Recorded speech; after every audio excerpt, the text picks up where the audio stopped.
Good afternoon, everyone. Welcome to this week's installment of Leading Voices, a remote program for students and community members of University of the Pacific. Today, we are honored to have with us one of America's most dynamic young leaders. Michael Tubbs became the youngest mayor of a major U.S. city when he was elected mayor of his hometown of Stockton at the age of 26, just a few years ago. Mayor Tubbs' story is truly inspirational. With his father in prison, he was raised by a single mother, surrounded by poverty in South Stockton.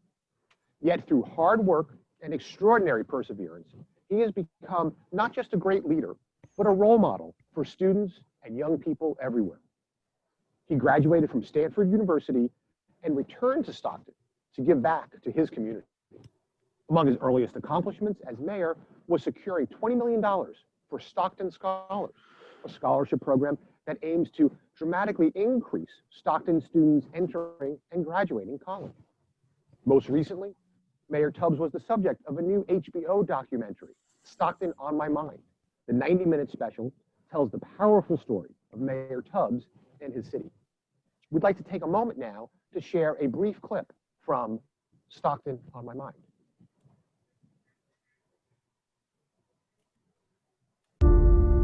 I remember being hungry, having to hold my mom while she cried, hearing gunshots at night. I remember how hard it was to grow up. I think that quote, "Be the change that you wish to see in the world," is super important because oftentimes people get scared to try to make change because it's like, well, what if it doesn't work? A bigger question is, what happens if you don't do anything? My senior year in high school in 2008, Stockton was a foreclosure capital. We were beginning to lead to the problems that caused me to run for office. The night that Michael was elected mayor is the same night that Donald Trump was elected. This victory is yours. If certain people hadn't invested in me, I wouldn't be where I am. And I get really excited thinking about what if we did that before a whole city. The issues we're trying to solve, mainly violent crime, poverty, and homelessness, is going to take some risk. The city's investing money in your future. They tried to bury you, but they didn't know you were seeds. Joy Almendares. This is a good example of what a city, a state, and a nation can be. The Stockton story is this idea of redemption, taking what was bad and trying to make it good. Good morning. You need Band-Aids or anything? People get it. They're excited. They've never had a mayor like this before. I'm tired of talking about where we've been. I'm more interested in discussing where are we going and then how do we get there. How do we upset the setup and continue to push for a world that gives everyone a chance? In the city of Stockton, we believe in justice for everybody.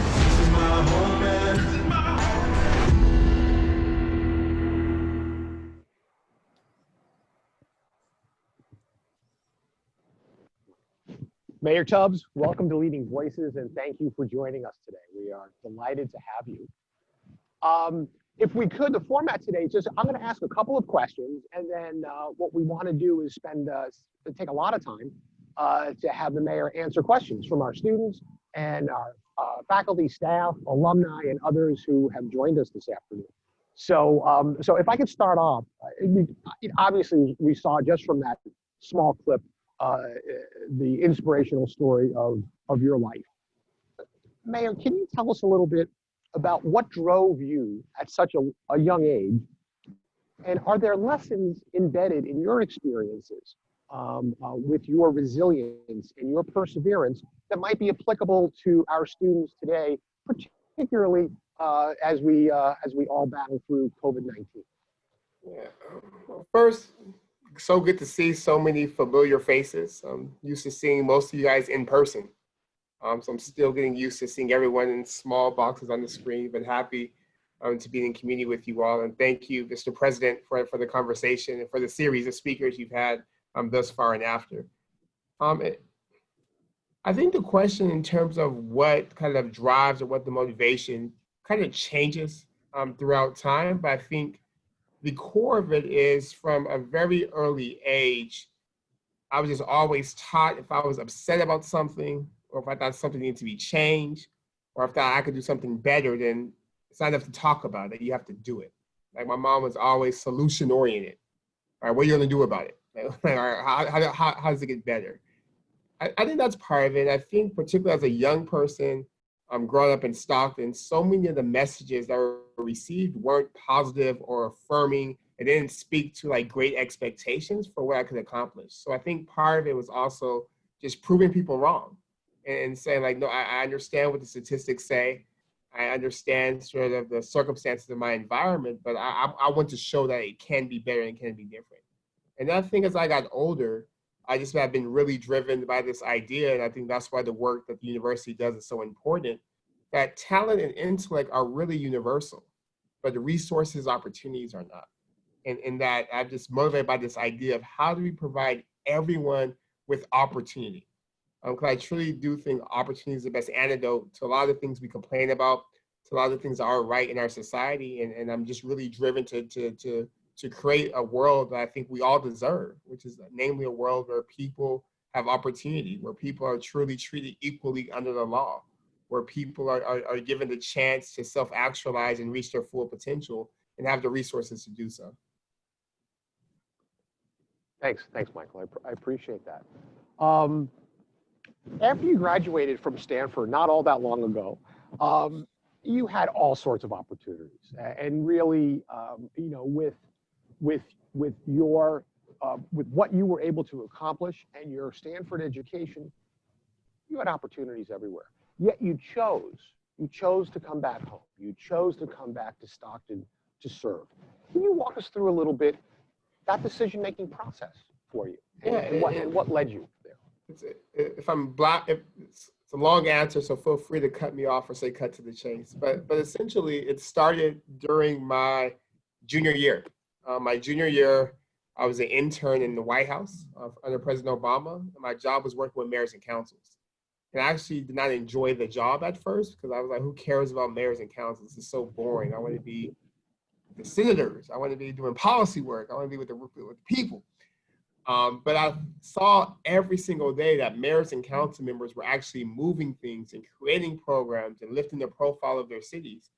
And that's why I also realized that Stockton wasn't a small city, because all these mayors would come in and their towns would be 200,000 or 250,000 people. And I remember I had a spreadsheet of the top 100 cities, and Stockton was like number 61. I was like, we're the 61st largest. I just could not believe it. We were larger than Newark, New Jersey, St. Louis, Missouri, Cincinnati, Ohio. And I was like, I had no idea we were like a major city. And then around the same time, one of my cousins ended up being a victim of a homicide. He was murdered here in Stockton. And I think it was a mixture of that, just dichotomy. Like at one moment, I'm in the White House. We're at the seat of power. I'm interning for President Obama, the leader of the free world, yet felt very powerless to work on the issue in my home community. And spent a lot of time talking about Stockton, wrote a lot of papers about Stockton, wrote my college essay about growing up in Stockton, and really had to think about how was Stockton actually improving from me being here? Like, well, how was anything actually changing? So I thought that one day I would run for office. And then my junior year, at the end of my junior year, I turned down an offer to go back to Google and work in the legal department as an intern to spend the summer at UOP, where I worked with some UOP students to create the Summer Success and Leadership Academy. I remember before I did that, one of my mentors said, why would you turn down Google? You know what you do your junior year is usually the job you'll have after in terms of the location and space.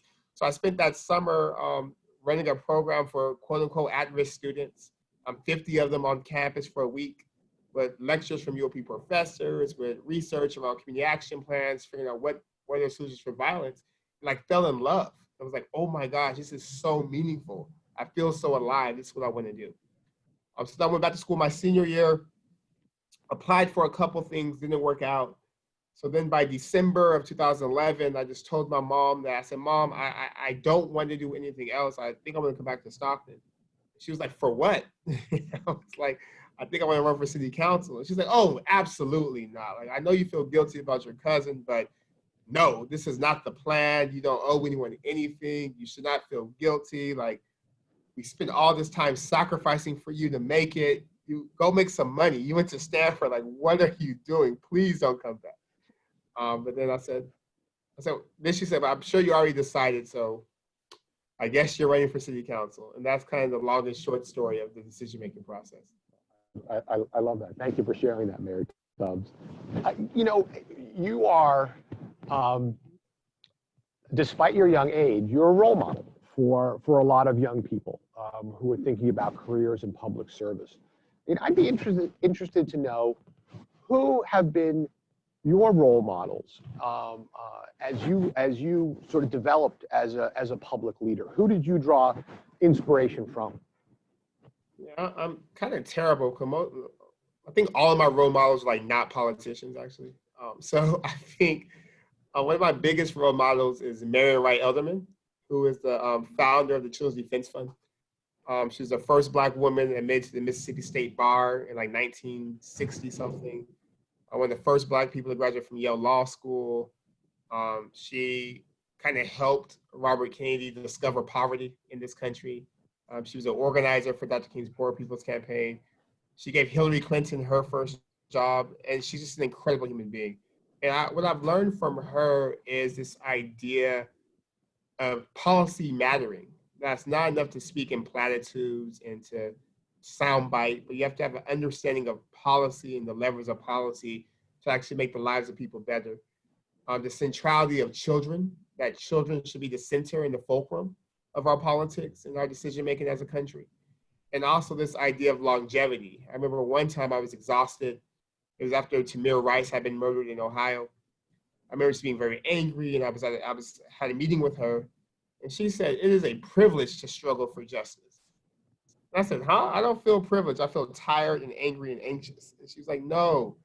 And then she walked me through her history, and then she talked about all the people that came before her.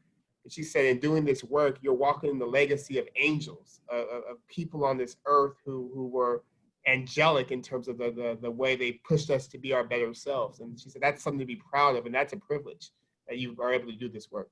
So she's a huge role model. And then my mom, my aunt, and grandmother have always been my role models in that they're not like orators.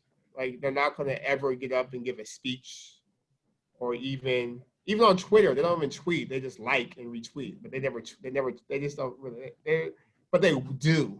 And they sacrifice, they love, they're resilient, they're strong, and they just make it happen.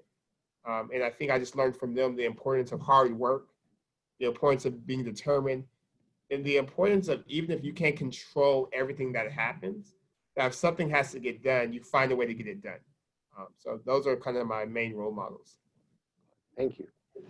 So you and Anna had a life-changing experience within the last year with Michael Jr. entering your home. I'd be interested to know, as a new dad, how has that impacted the way you view public service, the way you view leadership? Yeah, well, first, I think it's given me more patience with people, because I look at people, particularly people who get on my nerves, and I'm like, well, at one point, this was a cute baby.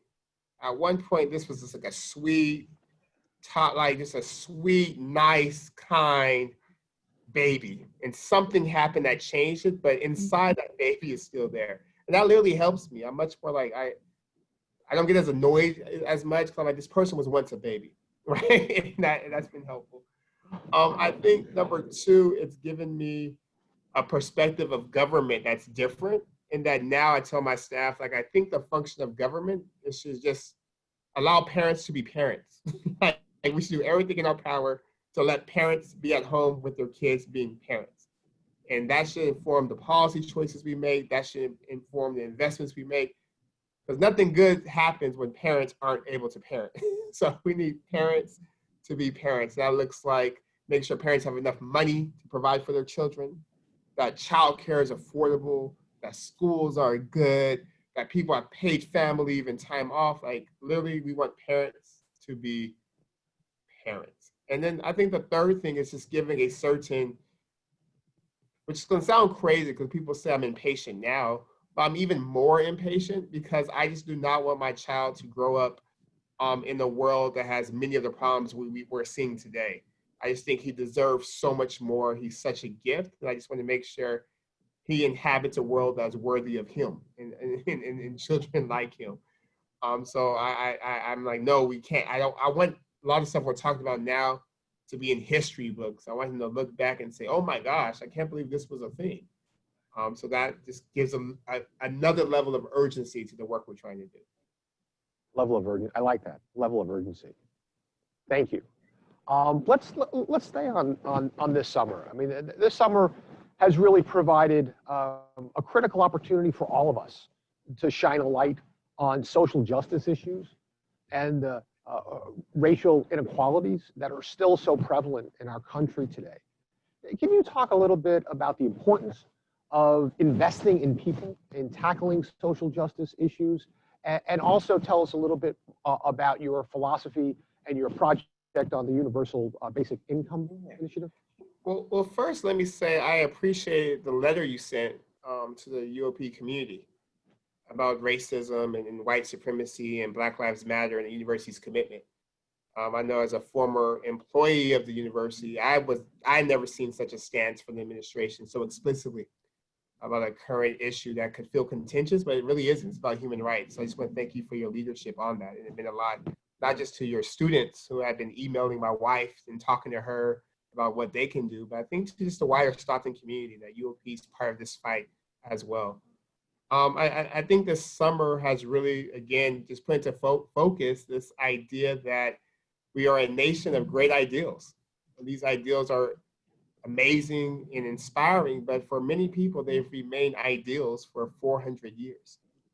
And that we have to do everything we can to ensure that we live in a country that respects the inherent dignity of all human beings and that sees every resident, regardless of race, regardless of immigration status, as fully human and as equally human and as equally deserving of protections under the law and to be treated fairly, not just by law enforcement, but by bankers, by teachers, et cetera. Because I think part of the frustration for me is that the conversation isn't just about law enforcement. There's not one institution in this country that treats Black people like white people are treated, historically or even today. And that's something that should be worked on and something we could talk about. And we should feel uncomfortable. And it should make us mad. But the conversation can make us more upset than the actual reality. And then we have to move from conversation to do something about it. And I think particularly with COVID-19 in the backdrop and seeing just the way the disease, I think Senator Harris said in her speech recently, the disease is blind. The disease isn't racist, but it preys on the existing issues in our society and somehow has found a way to ravage those who are already feeling the brunt of everything. And I think for me, that was like really damning, like, wow, like this virus just went straight to the heart of our issue as a country. And it's a virus. It's a virus that somehow found a way to disproportionately impact Native Americans, Latino Americans, and Black Americans, to disproportionately impact frontline and essential workers, people who don't make a lot of money, disproportionately impact people who are struggling before. It's just a virus. And I think it just points to the work we have to do, and we have to do it in earnest, and we have to do it together. And I think part of it, and that's how I've tried to govern, is with an understanding that the most important investment that government can make is an investment in people, because that's what government is. It's a collection of people deciding how to allocate resources, essentially. But then also, government also can't be blind. It has to understand that in the same way government has divested from certain people, means that government might have to do a little bit more for those same groups, right? Like, it seems like a very logical argument to make, but it's hard to do in practicality. But it's really that we know that in many ways there were literally government actions that were done harm to people, which means that there has to be government action to repair the harms. And that shouldn't be controversial. I think we're getting to a point where that conversation is no longer controversial. And to that end, in 2018, we started our basic income pilot, which was this idea that economic insecurity is an issue for a lot of people. And poverty, I truly believe, is at the crux of many, if not all, the issues that we have in the city. And that as mayor, even if we don't have the solution, we have to be part of having the conversation about what solutions could look like, even if they're going to have to be federal or state solutions. So we did some research and found that this idea was one that had some efficacy, and it was one that was worthy of being studied and evaluated. So we piloted with 125 families, $500 a month. And I must say, I'm heartened because now I started a group called Mayors for Guaranteed Income 2 months ago. And now we have 25 mayors throughout this country who are working on doing pilots like we've done in Stockton. And Mayor Garcetti in LA, Mayor Keisha Bottoms in Atlanta, Mayor Melvin Carter in St. Paul, the mayor of Pittsburgh, the mayor of Madison, Wisconsin. I just got an email from the mayor of Honolulu. So it's interesting how this idea that started in little old Stockton is now becoming part of a national conversation about what COVID-19 response should look like and what we create after as a nation look like. So incredibly proud of my team and the recipients of the program for the work they're doing, and looking forward to continuing seeing this conversation advance nationally. Well, thank you. Thanks for sharing that. And that is the ultimate compliment and proof that something is actually working when others want to replicate it. So that is truly exciting. Congratulations.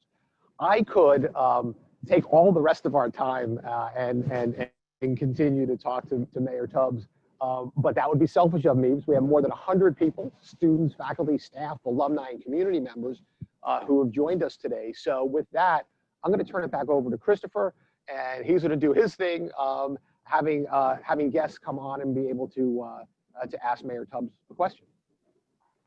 All right, thank you so much. So if you do have a question, please use the raise hand function.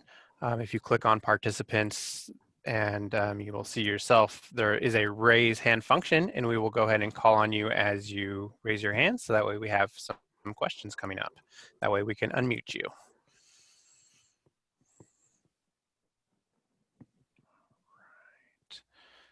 So,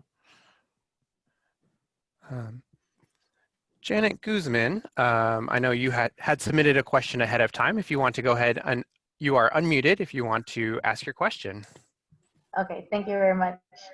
For Mayor Tubbs, so it's kind of a twofold question. The first is, what type of businesses do you feel are the most welcomed in Stockton? And what type of businesses do you feel are the most needed in Stockton? It's a great question. Well, I would like to say that all businesses are welcome in Stockton equally, particularly those that provide like a living wage job and pathways to career for people. And in terms of what's needed, it's like a chicken and egg. So I think what's needed again are sort of a spectrum. So we definitely need entry-level businesses for folks to get experience, to get some a working profile on the resume, et cetera. But then we also need sort of like the jobs that people stay with for 5-10 years, that pay $50K and above, that have benefits, that allow people to save for college. So I think that's been where we haven't been as successful in attracting those type of jobs, other than like government, university, school districts, et cetera. I would say in the past couple of years, we've been really successful with attracting like logistics jobs and agricultural jobs and jobs like Amazon that are good for are good first steps. Like that's good for folks that have $20 an hour or $15 an hour. That's something we should be excited about. But now kind of pushing our economic development team to think bigger around, okay, what happens after, like what's the next step on the ladder? But I think part of it, what we were doing before COVID-19, we brought a national group in called Launchpad to do like a co-working space to really support kind of entrepreneurs and small businesses, understanding that it'd be great if Tesla came to Stockton. It's not likely. And the best way to grow our economy is to support the people in Stockton who are trying to start their own businesses, who are trying to create startups, and give them the resources they need. So we had at the Huggle a co-working space that was beginning to ramp up, and have to figure out how do we do that on Zoom, and how do we do that in this new COVID-19 world. So I think that the end of the answer to your question is also doing our best to provide opportunity to our small businesses and to our future entrepreneurs. So in January, we launched like a micro kitchen business program, because we know that so many people in our community do work in the food space. They sell tamales or sell pozole and other stuff out their houses. It's okay, how do we use that skill and show them how to create a business around that, where they have access to it community kitchen that we funded, and they have access to mentors to help them make business plans. So I think in the short and long term, our strategy will have to be doing really hands-on work like that while doing the best to raise our educational level so employers want to move here as well. Okay, thank you so much. So the next up, we have Teresa Bergman, if you want to go ahead and unmute yourself and ask your question. Hello, Mayor Tubbs. Nice to see you again. To you. I have a question for you about the kind of opposition arguments you've run into on the Universal Basic Income Program and how you've answered all those arguments. Because I'm a big supporter, but I run into so many arguments against it. How do you answer objections? Yeah, no, I appreciate the question. I think the arguments or opposition are really threefold. One is this idea that providing an income floor will somehow make people not want to work. And that's one we hear all the time. And what we found even before launching the pilot, just looking at like employment data, the vast majority of people in our country who can work do work. The issue isn't that people aren't making any income. The issue is that people aren't making enough income, meaning that people are working, but work is not enough to pay for housing, to pay for utilities, to pay for food. And the fact that 1 in 2 Americans were one $400 emergency away from financial ruin before COVID suggests that's an issue. And then we also found that the vast majority of people who are poor who don't work are children, because we have child labor laws and we don't want children to work. And that a lot of women who aren't in the labor force are still working, but they're doing kind of child rearing and domestic work, which they aren't given a paycheck if they do it for themselves. But if they go next door and do it for a neighbor, that they are compensated for that. So that's the first thing. Like, people do work doesn't pay.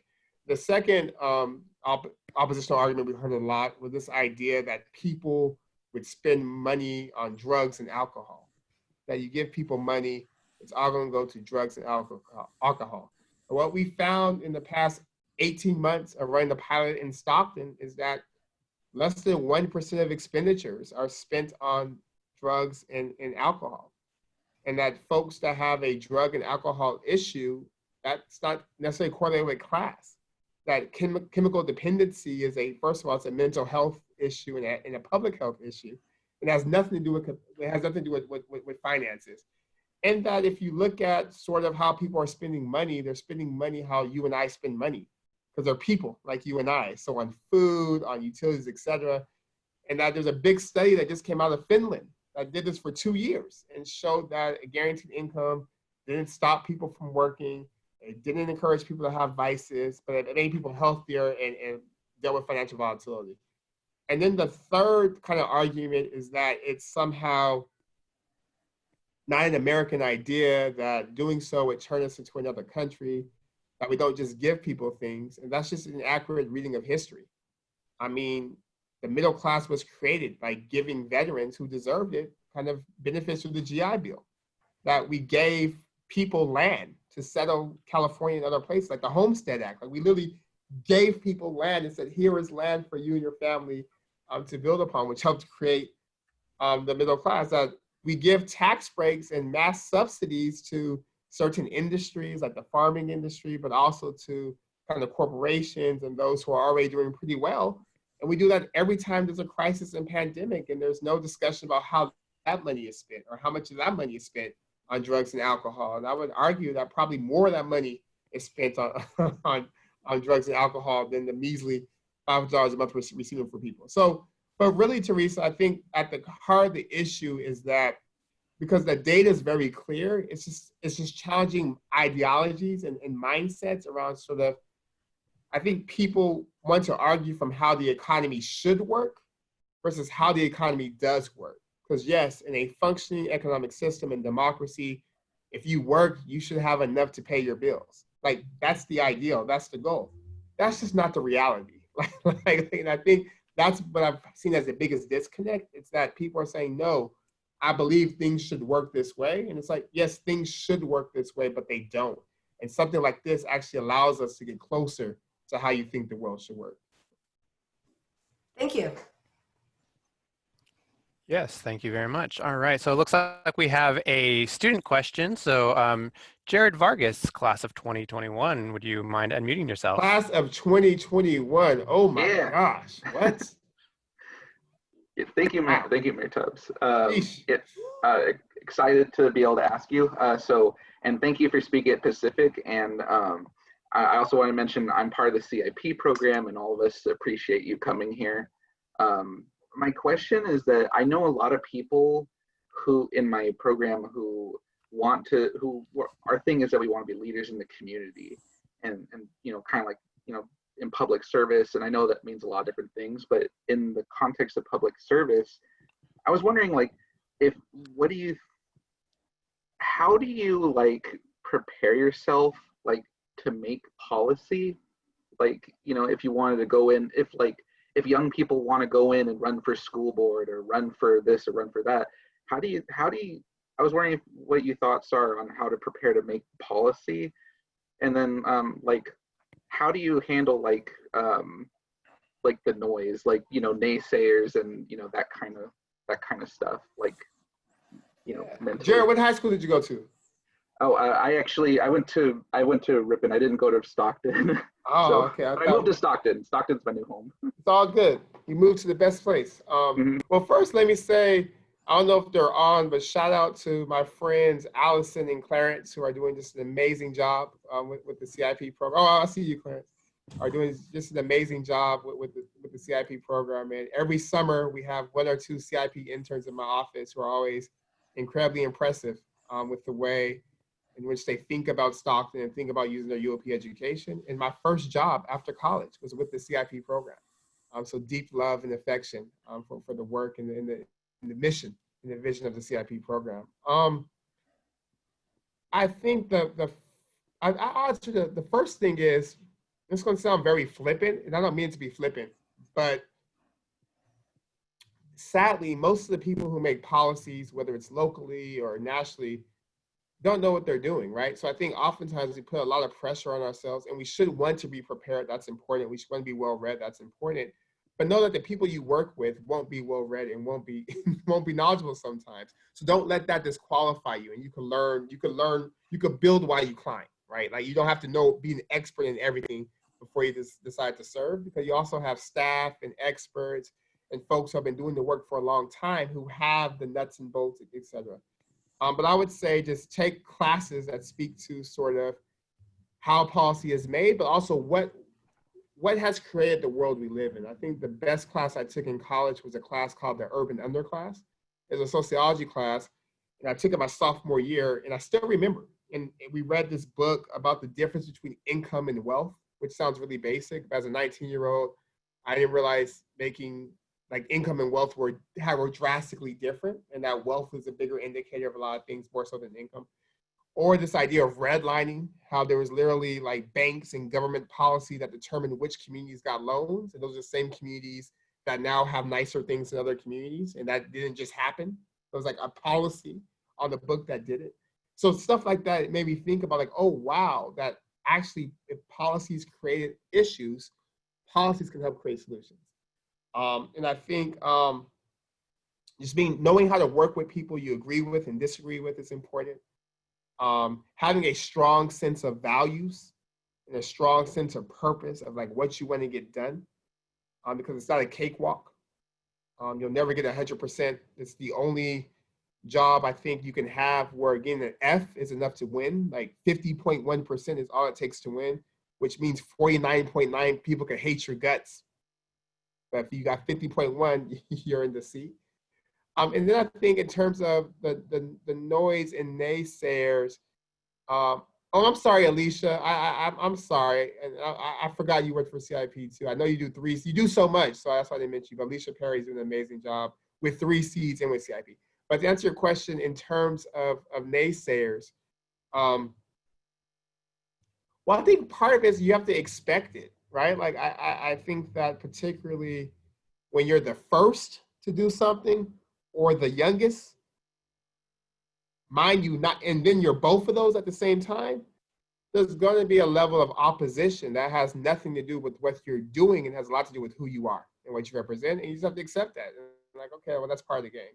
And then part of it is you just have to ignore it. Like, you have to just be focused on what you want to get done, and then sometimes take a step back and say, okay, like my pastor always says, you eat the meat and leave the bones. So sometimes even with the most like evil, nonsensical criticism, there might be a little bit of truth there that will make you better. And you take that truth and you throw the trash away.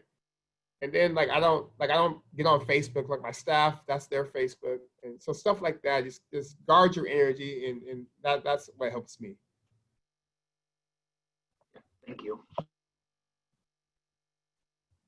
All right, wonderful. And so we have another question we'll stick with the students here, which is awesome. Shalaya Shah, class of 2023. Hi, Mayor Tubbs. I feel like I see you everywhere nowadays, but thank you for coming. I just have a quick question. So I'm also part of CIP, and one question I have is when you're like a part of like a small marginalized group at a university, what are some advice that you have that like navigating through that? Because I'm a sophomore, but I still like want to like use my voice and on like a higher level at UOP, and I want to participate in a lot of the policy making and stuff like that. But if you can touch on your experience at Stanford and how you navigated through that as well, and we're a prime example for a lot of the students there. Yeah, I think so. I think programs like CIP are so important because it provides a safe space to reflect as you navigate. So at Stanford, we have like theme dorms, and I lived in the Ujima dorm, which is the African American theme dorm, my freshman year. And that was so important because it gave me a space where I didn't have to explain everything all the time. That could just be. But it was also important because it was the launching pad. It was the baseline. It was like you start here, but the campus is so big and you do yourself a disservice if you stay from where you're comfortable. Like the point of college is to stretch and grow and to be uncomfortable. So I remember I was feeling really nervous. And then I remembered one of my favorite scriptures says, everywhere you walk, I've given to you.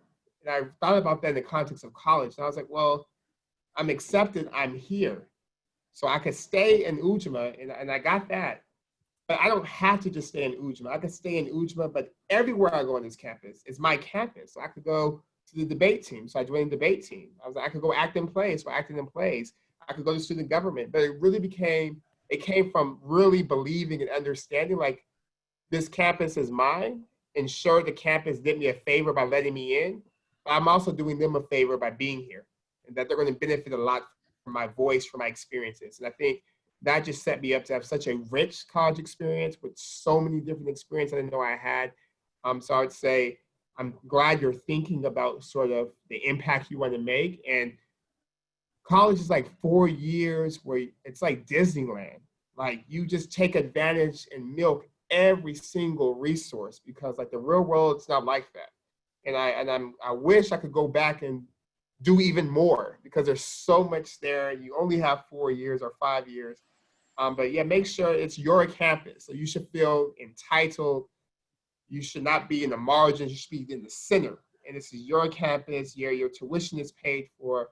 You're a part of the community. You're entitled to take advantage of the resources and go for it.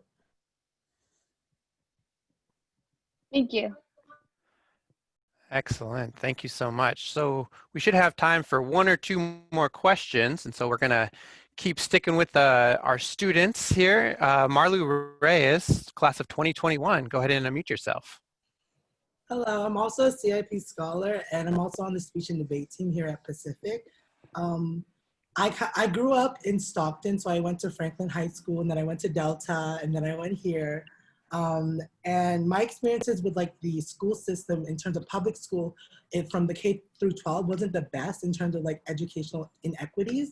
So my question is like, we know there is an educational inequity and inequality within the Stockton community, like in terms of like geographical like location, in terms of funding, and like a litany of other reasons. What is the best way to address this disparity in funding resources and care, especially during this pandemic where it's affecting a lot of like low income individuals and especially Black and brown individuals. So how do we start that conversation to start finding solutions for it? Not just tiny solutions, but like actual like structural and like system wide. That's an excellent question. Thank you for that. And I'm a Franklin alum as well.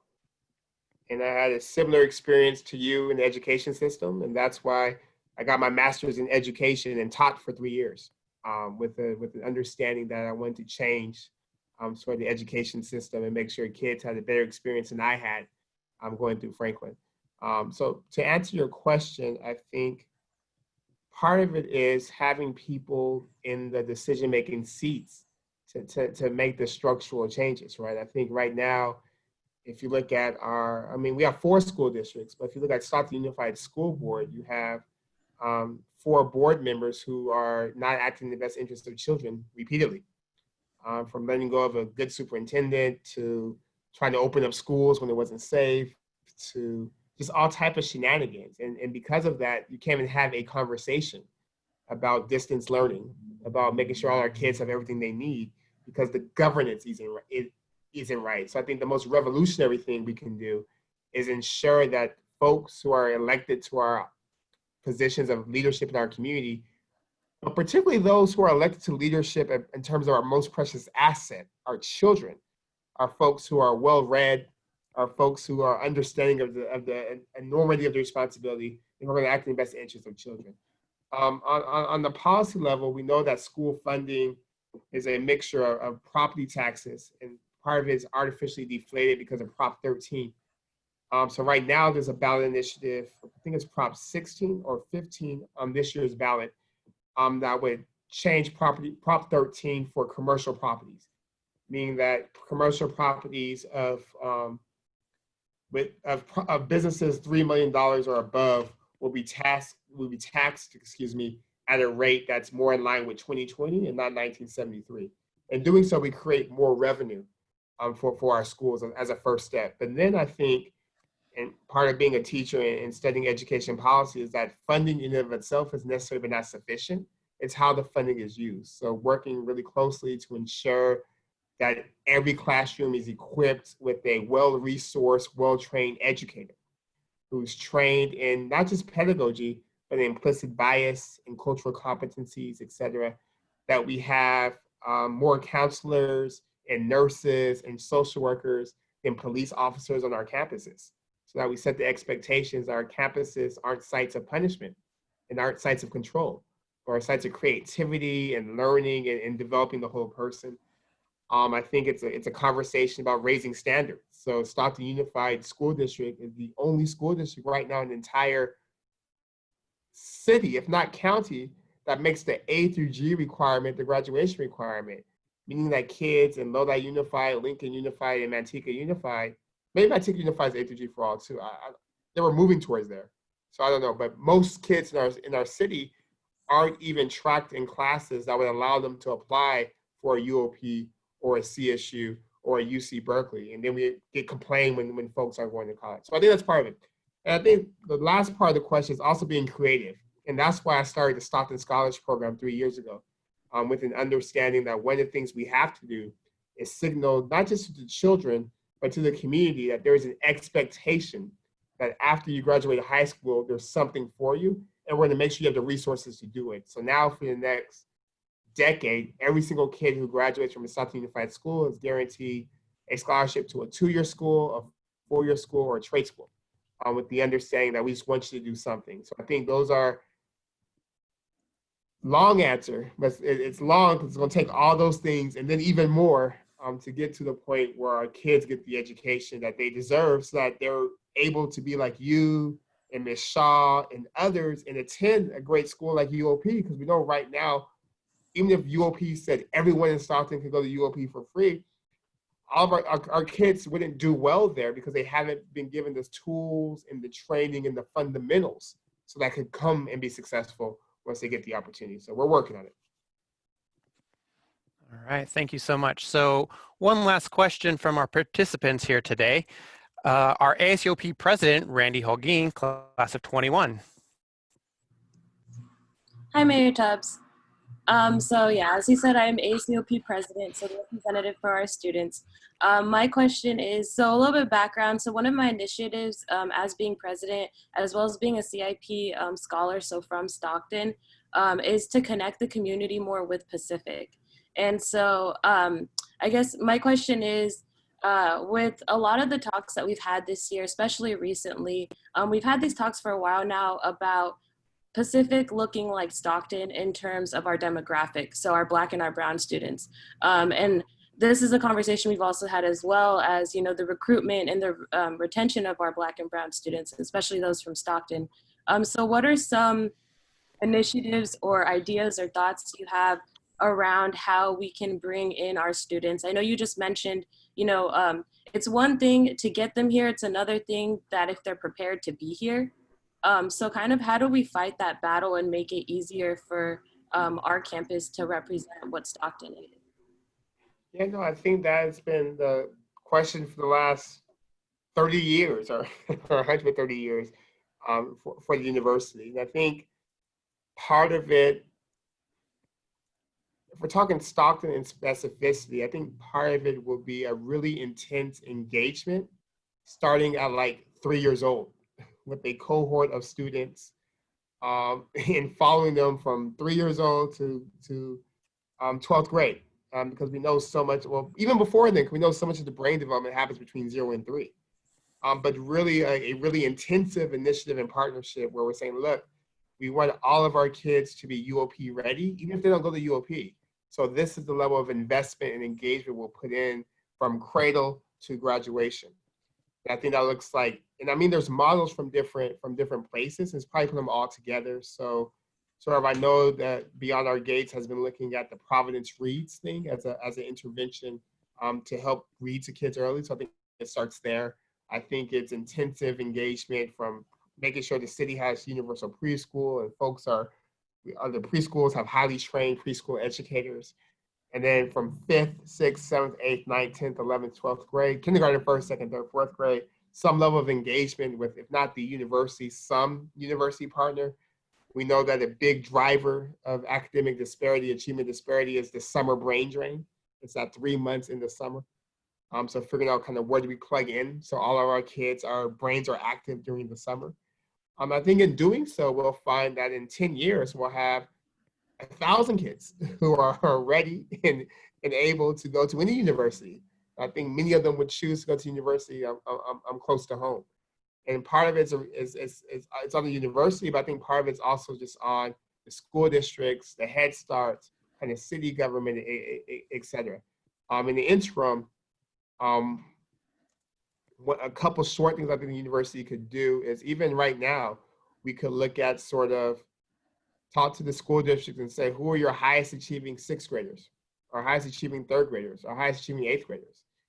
And let's create a posse and track them and give them opportunities to come to campus once a month and hear from a professor. Let's give them opportunities to study at the STEM Academy with Jose Hernandez. Like there's ways to use, while we do a system-wide solution, there's ways to identify sort of the students we know now who are showing signs of promise, who with a little bit intentionality and a lot of support will be ready to be at UOP or Stanford or UC Berkeley, provided that they have that level of attention. So I think it's a mixture of intentionality, but then also understanding that there's other just intentional recruitment efforts that can happen in other communities that may have higher rates of students who represent those demographics.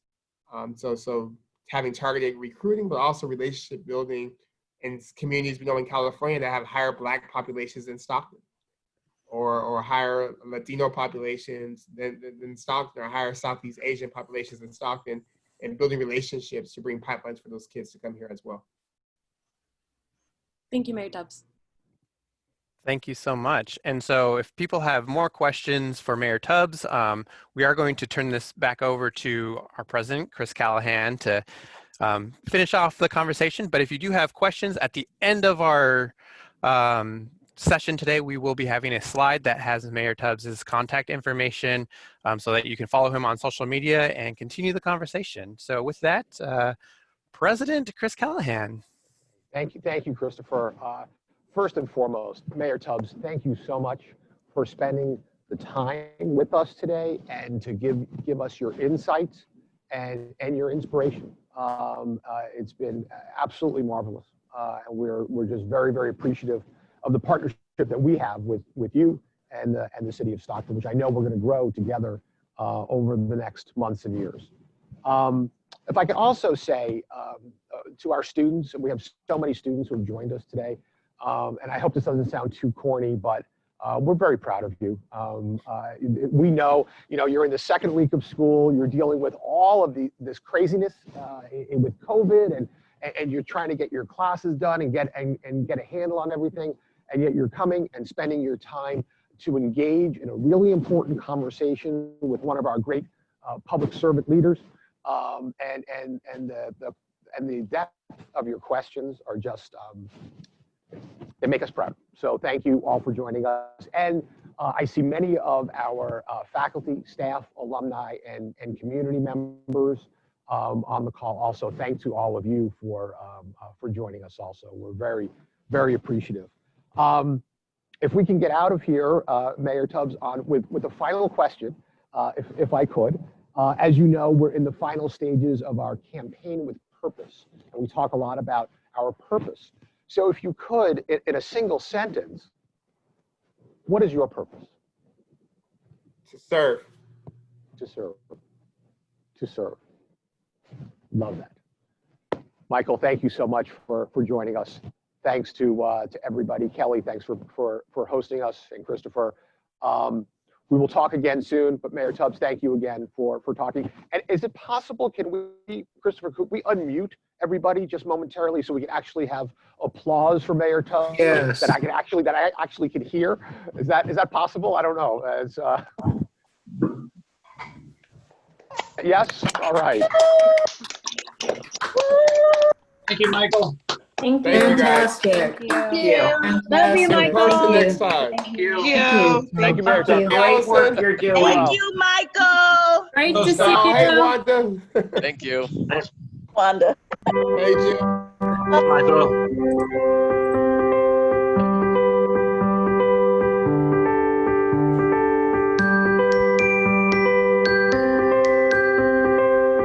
Thank you everyone for joining. Please follow Michael Tubbs on Facebook at Stockton Tubbs, on Twitter, Michael D. Tubbs, and on Instagram, Michael D. Tubbs, and continue the conversation. September 16th, we have Dr. Bill Dorfman, celebrity dentist and author. Please join us at 12 noon. Eric,